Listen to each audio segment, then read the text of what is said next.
आज का जो लीड कोड पे क्वेश्चन है वो है हाउस रॉबर थर्ड। क्वेश्चन को केवल क्वेश्चन का मीडियम है। क्वेश्चन कुछ ऐसा है कि ये सब जो नोट्स हैं ये सब हाउसेस को रिप्रेजेंट कर रहे हैं और कंस्ट्रेंट क्या है कि दो एडजेसेंट हाउसेस पे थीफ जो है वो रॉबरी नहीं कर सकता है। ठीक है, मतलब ये कि अगर हाउस इस रूट पे रॉब करती है तो यहाँ से आंसर वन इसका जो अमाउंट है वो ये ऐड कर लेगी 3, लेकिन इसके बाद वो डायरेक्ट जो नेक्स्ट चिल्ड्रन है वहाँ रॉब नहीं कर सकती है, ये डायरेक्ट इसे ग्रैंड चिल्ड्रन पे आना पड़ेगा। समझ रहे हो ना? तो इसलिए इसमें फर्दर ऐड होगा 3 और 1 7। और अगर वो इसे मीन्स अगर वो रूट को रॉब नहीं करती है तो वो चिल्ड्रन को रॉब कर सकती है, चिल्ड्रन रूट को रॉब कर सकती है। मीन्स अगर वो यहाँ पे रॉब नहीं की तब वो सीधे यहाँ पे रॉब कर सकती है। ठीक है, तो 2 + 3 5 और इसका नेक्स्ट में कोई ग्रैंड चिल्ड्रन है नहीं, डायरेक्ट चिल्ड्रन है तो चिल्ड्रन को तो रॉब करेगी नहीं क्योंकि ये एडजेसेंट नोड में आ जाएगा। तो आंसर होगा 7 और 5 का मैक्सिमम, जो कि आंसर हो गया तुम्हारा 7। ठीक है, उसी तरीके से अगर दूसरा टेस्ट केस को देखें तो इसमें क्या है कि अगर रॉब यहाँ रॉबरी होती है तो 3, इसके बाद चिल्ड्रन को रॉब नहीं कर सकती, डायरेक्ट ग्रैंड चिल्ड्रन पे आना पड़ेगा। तो यहाँ फर्दर 1 3 ऐड हो जाएंगे। और अगर राइट साइड से देखें तो यहाँ भी ग्रैंड चिल्ड्रन की जो अमाउंट है वो 1 है, तो 3 3 6 7 8, यहाँ से आंसर आ गया 8।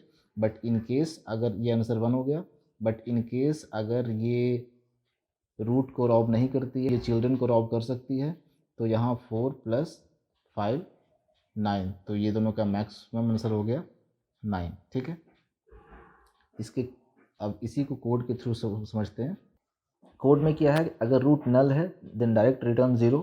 ठीक है, ये मैप का हमने यूज इसलिए किया क्योंकि आंसर को मेमोराइज करना है, क्योंकि इसमें रिपीटेटिव रिकर्सिव कॉल हो रही है। ठीक है, तो यहाँ देखो ये पहले मैप क्यों यूज़ किया, पहले ये एक्सप्लेन करते हैं। ठीक है, अगर रॉबर यहाँ रॉबरी करता है, ठीक है, अगर वो यहाँ रॉबरी करता है तो इसके बाद उसे सीधे इस नोड पे left left means grand children वाले इस जोन में जो नोड्स हैं उस पर आकर के रॉबरी करनी है। ठीक है, बट अगर रॉबर इसे रॉब ना करके अगर वो चिल्ड्रन पे आता है, यहाँ पे अगर है, तो अगर वो इसे रॉब नहीं करता है तब चिल्ड्रन को तो रॉब करेगा ही ना। अगर यहाँ रॉब करता है तब उसे सीधे ग्रैंड चिल्ड्रन पे आना पड़ेगा।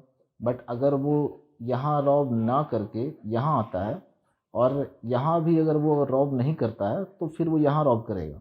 मीन्स ये जो नोड्स है वो रिपीटेटिव रिकर्सिव कॉल में आ रहे हैं। ठीक है, तो उसको अवॉइड करने के लिए हमने मैप को यूज़ किया, क्योंकि एक बार अगर यहाँ का आंसर फर्दर नोट्स का आंसर अगर यहाँ पे आ रहा है तो इसको मैप में हमने स्टोर कर लिया ताकि बार बार वो रिकर्सिव कॉल ना हो। ठीक है, तो इसमें हमने मैप का यूज़ किया। ठीक है, यहाँ देखो आंसर वन में आंसर वन, हाँ एक्चुअल आंसर वन और आंसर टू, ये हमने क्या किया है, आंसर वन में रूट के वैल्यू को लिया है और आंसर टू में रूट के वैल्यू को नहीं लिया है। मतलब अगर हम आंसर वन में रूट को रॉब करते हैं, मतलब अगर रूट को रॉब किया तो जाहिर सी बात है कि चिल्ड्रन को रॉब नहीं कर सकते हैं। ठीक है, तो इसके बाद डायरेक्टली हमने रूट के लेफ्ट लेफ्ट पे गया और रूट के राइट राइट पे जा करके रॉब किए हैं। ठीक है, यहाँ पे रूट के लेफ्ट लेफ्ट और रूट का लेफ्ट राइट पे जाकर के रॉब किए और रूट के राइट लेफ्ट और राइट राइट पे। लेकिन यहाँ पे ये देखो केस में हम डाले हैं कंडीशन है, बेस कंडीशन है root is equal to null then return 0। और यहाँ इफ में चेक कर रहे हैं root left is not equal to null and root right is not equal to null. यहाँ पे एक बंदा ये सोच सकता है कि यहाँ पे तो फंक्शन में हम रूट लेफ्ट लेफ्ट भेज रहे हैं, तो यहाँ पे रूट लेफ्ट लेफ्ट नल ये चेक करना चाहिए था ना, लेकिन नहीं, वो क्या है कि रूट लेफ्ट अगर नल नहीं है, ठीक है, तो ये डायरेक्ट रूट अगर इन केस ये नल हुआ तो डायरेक्ट यहाँ से रिटर्न 0 हो जाएगा ना।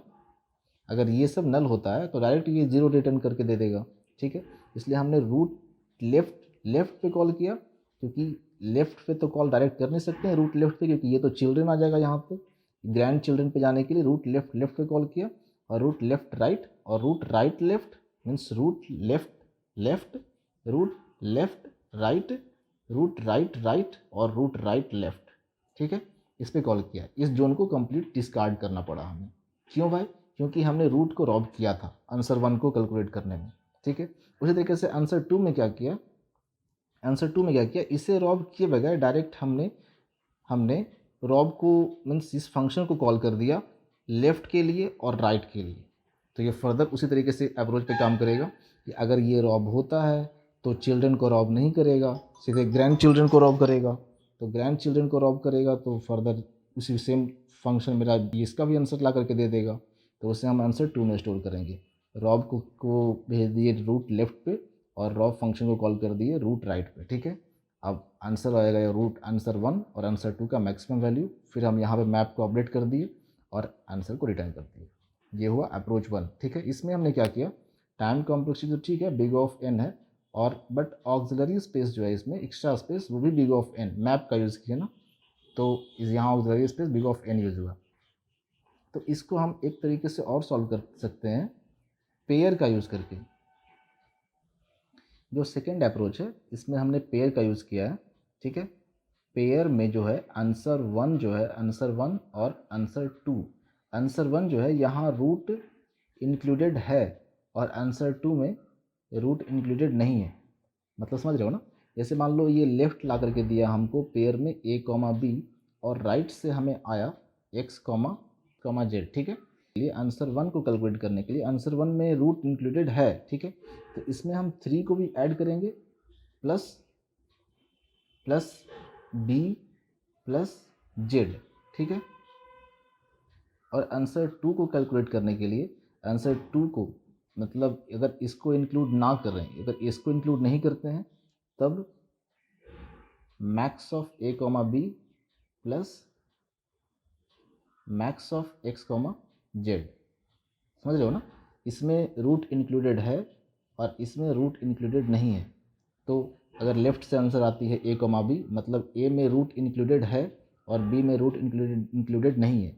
तो अगर इसमें रूट इंक्लूडेड है इसका मतलब हमें ये इंक्लूड नहीं करना पड़ेगा। इसमें हम नीचे से ऊपर जा रहे हैं, तो अगर लेफ्ट से हमें a कॉमा बी मिला है तो a में 4 इंक्लूडेड है, मतलब 3 में हम 3 को इंक्लूड नहीं कर सकते a में, इसलिए देखो 3 में हमने b को इंक्लूड किया है क्योंकि b में रूट एडेड नहीं है।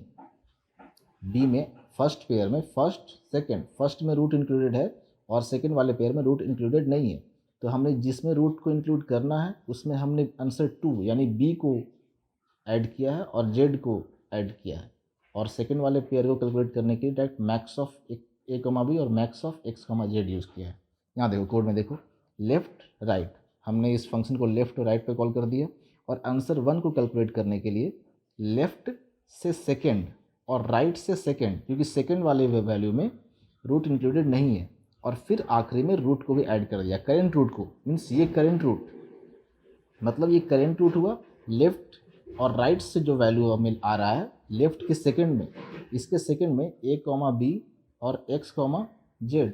तो ये जो b हुआ ये सेकंड वैल्यू, इसमें हमने इस रूट को ऐड कर दिया। तो यहाँ से आंसर 1 कैलकुलेट हुआ, और आंसर 2 कैलकुलेट करने के लिए हम डायरेक्ट मैक्स ऑफ a और मैक्स ऑफ x नहीं कर सकते हैं, क्योंकि इन केस अगर b बड़ा है तो इसलिए हम max of a comma b और max of x comma z, और रूट तो इंक्लूड करना है नहीं सेकेंड वाले पेयर को कैलकुलेट करने के लिए, और आंसर को अपडेट कर दिया आंसर डॉट फर्स्ट को आंसर 1 से और आंसर डॉट सेकेंड को आंसर 2 से, और फर्दर रिटर्न आंसर।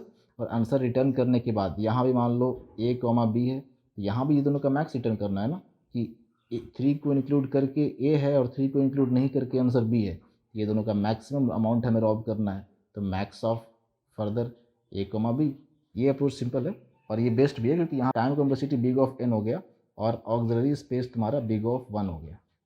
पेयर पे में हमने स्टोर किया इसके रिजल्ट को और p डॉट फर्स्ट और p डॉट सेकेंड से मैक्स को रिटर्न कर दिया। ठीक है, थैंक यू।